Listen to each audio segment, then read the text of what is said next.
I've waited 100 years, and I'd wait a million more for you.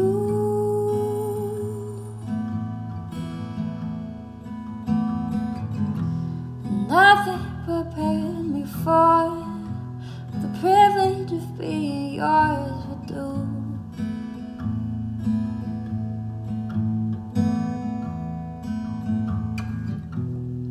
If I had only felt the warmth within your touch, if I had only seen how you smile when you blush, or how you curl your lip when you concentrate enough, I would have known what I was living for all along. I was living for. All right, happy Monday. Welcome back to Morning Coffee with Rick Alexander. I hope you guys had an amazing weekend, and I hope you're digging the show, the content, and I've got the new Clarity Academy launching. I'm going to release details for that on Wednesday of this week, so if you guys are interested in getting a little bit of coaching done, figuring out, really it's coaching, but it's more of me just asking you the right questions for you to answer in your own life to figure out who you really are and what you really want. Most of us are going around without the answer to either of those things. And so the Clarity Academy exists to help you answer those things. And really, if there's one thing I could say about it through the 50 or so people I've put through it so far, it's that it's a bit of a catalyst for growth. And so if you are looking to push fast forward on your growth process, hit me up and I will be opening registration for the Clarity Academy on Wednesday. Today, what I'd like to do is give you a bit of a statement and then kind of extrapolate out from that statement what the implications are in our lives. And so the statement is, the fundamental opposition to love in this life is always rooted in fear. Now, if you need a pause and just think about what that means for you, you can do that. But that's actually what I'm going to explain today because, there's you can look at problems from multiple levels of analysis. And so when you look at certain problems in life, it's that there's always a problem and then there's always something seated deeper. So whatever problem occurs, it's typically a symptom of a deeper problem. And you can peel all of those problems back until you hit the fundamental problem. And then what you'll come to understand is throughout your life, you're acting out that fundamental problem in many different ways. It's kind of like anger. We get anger about tons of different things in our lives, but if you could peel that layer all the way back, you'd see that you're actually only angry about one thing. And that one thing probably was a result of some childhood trauma that you're overlooking or ignoring or you haven't figured out yet. So that's kind of what I'm talking about when I say we could peel the layers back and we can get deeper and deeper and deeper. Okay, so the reason that that's important is because when I tell you something like everything that opposes love in this life is rooted in fear, we've got to get pretty deep to figure out what that means. But you could think about this, we'll start with a romantic context, which is if you think about the thing that would keep you from going all in with somebody that you loved, it would be some kind of insecurity or some kind of fear, right? And that's sort of the narrative. That's what we're taught. It's when you first meet somebody and you really like them and you start telling people, a lot of times what you find is that people tell you to be careful. Well, what they're telling you is to love somebody in fear, essentially. They're saying, protect yourself, which is going to cut you off from love. And again, that's rooted in fear. And so as long as you allow yourself to be in fear, you won't be able to be in love. Because love is the most unafraid thing that we have in this world. It is the highest expression of humanity in a lot of ways, and it's only found in courage. And so once again, if you think about your worldview, what happens? What is the thing that keeps people from pursuing what they love in this life? Why doesn't everybody live out their passion? Why is it that I have to have a show explaining to you that you actually have the ability to live out your passion?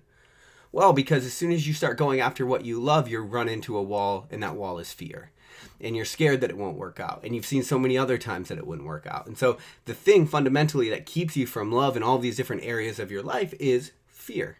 And in a much broader sense, I see this same thing. I saw this in the military. It's one of the things that the military has to do in a lot of ways is sort of dehumanize the enemy, because it's the only way that a human could take another human's life. You have to dehumanize them in some way.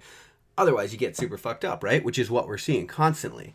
But if you ask somebody, why that dynamic has to exist at all, and it's well, why couldn't we just understand that everybody are just humans and they're doing it in different ways? And it's well, once you start, why is it that cultures can't coexist? And you start looking at it always comes down to fear. You're afraid, right? It's you're afraid. If we're not there, then they'd be here.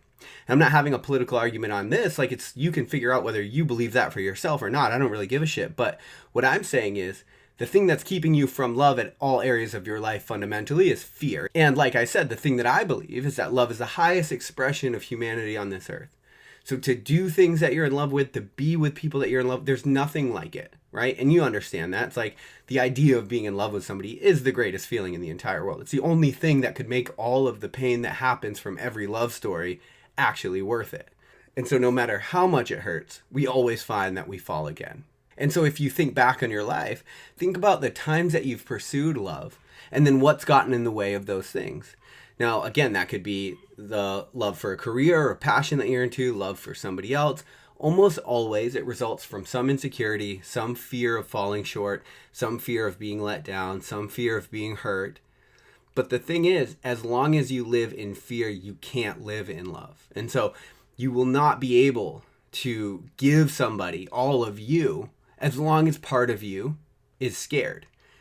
And I guess I should qualify that a little bit further and say, as long as part of you is scared and allows that fear to run your life. Because you can acknowledge that the fear is there and then you can choose to persist anyway, right? Like, it's always a choice. Everything we do in this life fundamentally is a choice. You might not be able to frame your life in the context that makes you understand that it's a choice, or where you could see where you've actually made the choice. It feels much more like you're a victim of things.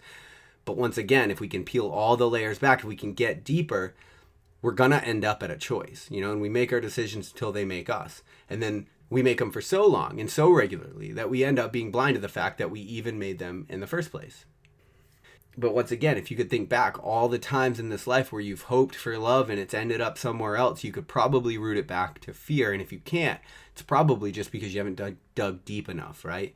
You might say, well, no, I was pissed that they were acted like this. And it's like, well, why did they act like that? I bet you can figure out some fear that's buried at the root of what your problem is, if your problem is opposing love in this life.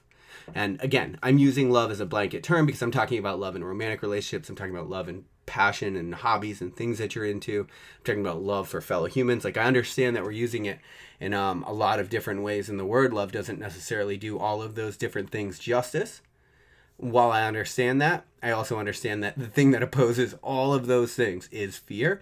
And so if you can figure out how to acknowledge that in your life, and just as a quick tangent, that's one of the problems that we allow fear to persist, because we don't acknowledge it. We try to skirt around it. We try to avoid it. We have coping mechanisms to make up for it. You're far better just understanding that it's okay, that you are scared, that it's okay to be scared, but that can't, box you into a lesser existence. Like, that just can't be acceptable for your life.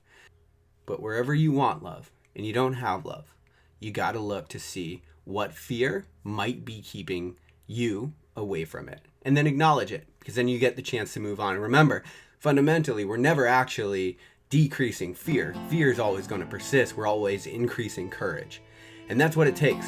That's what it takes to love somebody fully. That's what it takes to go after the job that you want, the passion that you want, to live the life that you want. Going after love always takes courage. And that will only be found when you can acknowledge the fear that you need courage in the face of. All right, so hopefully that wasn't too convoluted, but I'll tell you who's not afraid, me, because I love you. I'll talk to you guys tomorrow on Morning Coffee. She'll lie and steal and cheat and beg you from her knees, make you think she needs it this time. She'll tear a hole in you, the one you can't repair. But I still love her, I don't really care. When we were young, oh, we did enough. When it got cold, ooh, we bundled up. I can't be told, I can't be done. It's better to feel pain than nothing at all. The opposite of love's indifference. So pay attention now.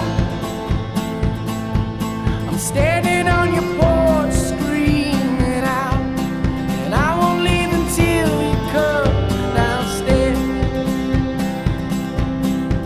So keep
Yeah.